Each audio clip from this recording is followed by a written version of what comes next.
Changing clip speed or duration in a sequence. Although it is more common to slow clips down, speeding up clips is a useful effect as well. The speed duration command in the timeline panel can change the playback speed for a clip in two different ways. You can set the duration of a clip to match a certain time, or you can set the playback speed as a percentage. For example, if you set a clip to play at 50% speed, it will play back at half speed. 25% would be a 1/4 speed. Premiere Pro allows you to set playback speeds up to 2 decimal places, so you could have 27.13% if you wanted, though only whole frames will be displayed during playback.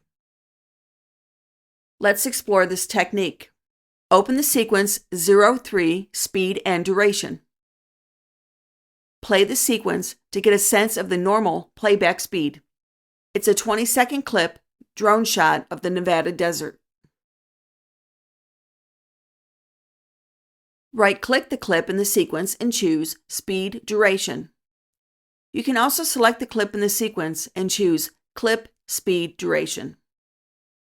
The Clip Speed Duration dialog box gives you several options for controlling the clip playback speed. If you click the small chain icon, you can toggle on and off linking the sequence clip duration and clip contents playback speed. If the chain is broken, you can change the speed or duration settings without them updating each other. When settings are linked or unlinked in this way, they are described as ganged or unganged. The result is that more or less of the clip contents will be displayed during playback within the duration of the sequence clip segment. By default, if there are other clips in the sequence after this one, shortening the clip will leave a gap. If you make the clip longer than the space available before the next clip, the clip will be trimmed to keep the same duration at the new playback speed. That's because the clip can't move the next clip to make room for the new duration when you change these settings. However, if you select the Ripple Edit Shifting Trailing Clips option, the clip will make space for itself, pushing other clips later in the sequence.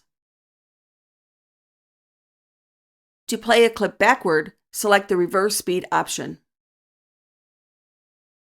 If a clip has audio, consider selecting Maintain Audio Pitch. This will keep the clip's original pitch at the new speed. With this option disabled, the pitch will naturally go up or down as the speed changes. Make sure speed and duration are linked with the chain icon on. Change the speed to 200% and click OK. Play the clip in the timeline panel. Notice that the clip is now 10 seconds long. That's because it's playing at 200% speed. Double the playback speed means playing for half the original time. Choose Edit Undo or press Command-Z on Mac or Control-Z on Windows. Select the clip on the timeline and press Command-R on Mac or Control-R on Windows to open the Clip Speed Duration dialog box. Click the chain icon to make sure the speed and duration settings are unlinked. Then change speed to 50%. Click OK. Then play the clip. The clip plays back at 50% speed, so it should play for twice as long. But because you turned off the link between the playback speed and duration, the second half has been trimmed to maintain the 20-second duration in the sequence. Unganging the speed and duration option is a useful option when you want the visual effect of slow motion without changing the timing of your edits. For example, if you want to add a dreamlike quality to footage of waves crashing against a beach, you can reduce the speed just enough for the waves to seem dreamily slow without altering the timing of the next clip. This kind of aesthetic change often demands trial and error to achieve the result you want, a great reason to learn keyboard shortcuts for quick access to the controls you need. Now try reversing playback.